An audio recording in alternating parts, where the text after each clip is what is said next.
Alright, so yeah, because I'm silly, I'm doing this again. So reversing towel. Introduce yourselves again. Tony. Excellent, alright. Reversing towel, and we'll go around there, so we've got little dudes and the big one over there. All of our nids. Alright, and I'm just going to go show the big Manta. Sorry about this, guys. Oh, yeah, doesn't even fit in the screen. Alright, so the next game, we've got Tau. Full Tau. A little bit of Eldar, just down here on the left hand side. We've got some, it actually cuts out, unfortunately. This angle's not the best. There's a avatar on the left hand side here. But here we go, the objectives again here. So we've got these big crystals. So they look like a blue crystal. You can see them on the board. They're three objectives. So there's one at the very top, you see, one on the top left, and one in this middle, right there where the big Bio-Titan is. Then the white objectives again are ours. So there's one right in the middle. There's one very bottom left hand corner. You can't see it. It's actually cut off, but that's for the divine intervention thing. And the other one, I believe, is just here where all my so where I'm moving right now. There, you just got it. It's where my HQ squad is. In any case, the game plan for this one is to survive. We've got 4 objectives right near us, so we'll have them turn 1, and we'll have a 5th one on the very bottom, which will have the Hive Tyrants, 3 Hive Tyrants with shield generator. So turn 1 we'll have 5 to their 1. Turn 2 hopefully we'll have at least 3, and then turn 3 again we'll have 3, and really that's what we're looking for. We're looking for that minor win that way. They do have a Manta and 2 other super heavy flyers, because Tau are cool like that. And so really we're just trying to stop movement, stop capping, again, push the army forward, do a blind barrage, do the shield generator, get that divine intervention happening, cause a bunch of havoc with the drops. You can see down there, the Morlocks all popped up down there. Unfortunately, Tau, they can intercept with everything on Earth, and so they killed a whole bunch of dudes with that interceptor, including my Doom, which was really annoying. Doom would have hurt I think there's like two or three Riptides in that bottom left hand corner. They had 6 Riptides all up, which was, as you can imagine, a bit annoying. Anyway, this giant Manta, which just dominates the board, with the 2D railgun, so D weapon railgun, 1,000,001. I think you can see that big dice in the background on the other table. That's about, I think it's like 50 something dice, or maybe 80 something dice. I think he counted it out.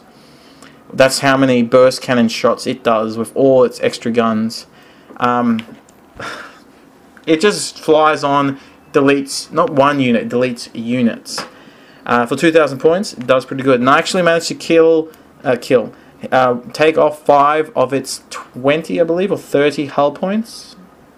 30 maybe? Yeah, anyway. 2,000 points, 2D weapons, can transport everything on Earth. He actually has his War Master in there, 1 Ethereal. So right now, that Manta, which can carry like 200 troops or something stupid like that, it has 1 Ethereal in it. That's it, the War Master. So to get the War Master, you have to kill what's inside. What's outside, and the outside is a 2,000 point, 4+ invulnerable doohickey.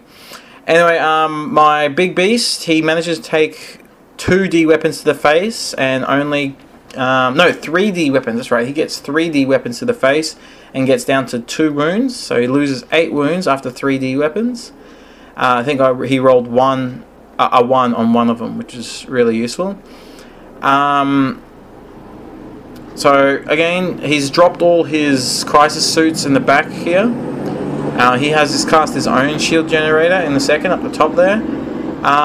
And he's got some of these Forge World only special crisis suits, which has got some really pain in the ass. Like, when I say pain in the ass, they hurt. They got crazy amount of guns. Anyway, my whole push forward, then have things deep strike behind me, just like in game 1. means we have to all turn around and we have to go back. But luckily, again, the objectives are all near us, which is, again, the real strength for Tyranids. You know what I mean? The strength for Tyranids, capping objectives. Every game I've played, like, the only games I don't really like playing so much is kill points, because it's not something that Tyranids excel at, I gotta say. But I like playing all the missions. They're all interesting in their own way. But we're playing Apocalypse right now, so it's Operation Turnaround, because they're a tower up the bum, and that's pretty much what we're doing. We're turning around to kill all those crisis suits, or as many as we can. I'm kind of just ignoring the rest of the tower army, because honestly, there's no chance of me killing it. You can see this one little jet bike here. I managed to get a unit down to one jet bike. It's right near. It's on the left hand side, right near his hand there. That jet bike actually manages, and I knew he'd cause me no trouble, a lot of trouble throughout the game, because it managed to fly up and then and land on one objective right near the end of the game. That dirty little bastard. So I was really annoyed I couldn't kill him as well. Now, Tau have a strategic thing or something that's called For the Greater Good, which means you have to target the closest thing. So my Harridan, which didn't really want to hit the what's it called, the big Manta thing, had to target it, which is annoying because of the Greater Good thing. He also had a rearm thing, so all the Sky Rays, I think he had 3 or 4 Sky Rays, all shot for turn 1. Then with the strategic asset to rearm, they all rearmed themselves, and then they could shoot again. So that's really, really nasty. Hopefully nothing like that happens in actual 40k, but who knows? It's Tau. Anything's possible. Something else, the formation with the Riptides means they can re-roll their Nova Charge, which, when you've got like 6 Riptides and not failing a single one, because even if you fail you get to re-roll it, pain, very pain. Yeah, so this game, again, going for objectives. I have the bottom one in lockdown. There's enough Tyranids there to kill everything that's left over. Up the top here, at the moment, I've got all 4 of them kind of locked down, kind of not. I've managed to clear most of the doohickeys here. I did an all-out attack on the on the HQ squad, did a multi-charge. I didn't get into one of them, so I got into 2 of them there. Killed them. And so I only have like 2 crisis suit guys left over. But the thing is, there's a risk that I get tabled, because it's Tau and they got that flying behemoth still can wipe it out. So now I think we're at turn 2 now. Yeah, we're definitely in turn 2. Now this Manta here is actually, see this big gap right in the middle here where I keep on kind of pointing? That's where the Manta is now. I mean, it's a heavy bastard, so we didn't actually move it. But right now that Manta's not there. It's actually on the kind of the top middle, hovering between those 3 objectives. I'm not hovering, sorry, it's flying between those 2 objectives. It can hover though, which there's nothing this thing can't do. So next turn, in turn 3, so we only got 3 turns, but in turn 3 it then hovers, and that means it can cap. Well, actually, it can cap all 3 objectives, but it doesn't have to. It just needs to cap 1. Right now he's clearing off the top of the thing here because the blind barrage is now gone, so all that shooting can just decimate everything up at the top. One second, move on to the next one. So all the guys up the top here, there's an orbital bombardment that just wipes out a whole bunch of stuff, termagants, etc.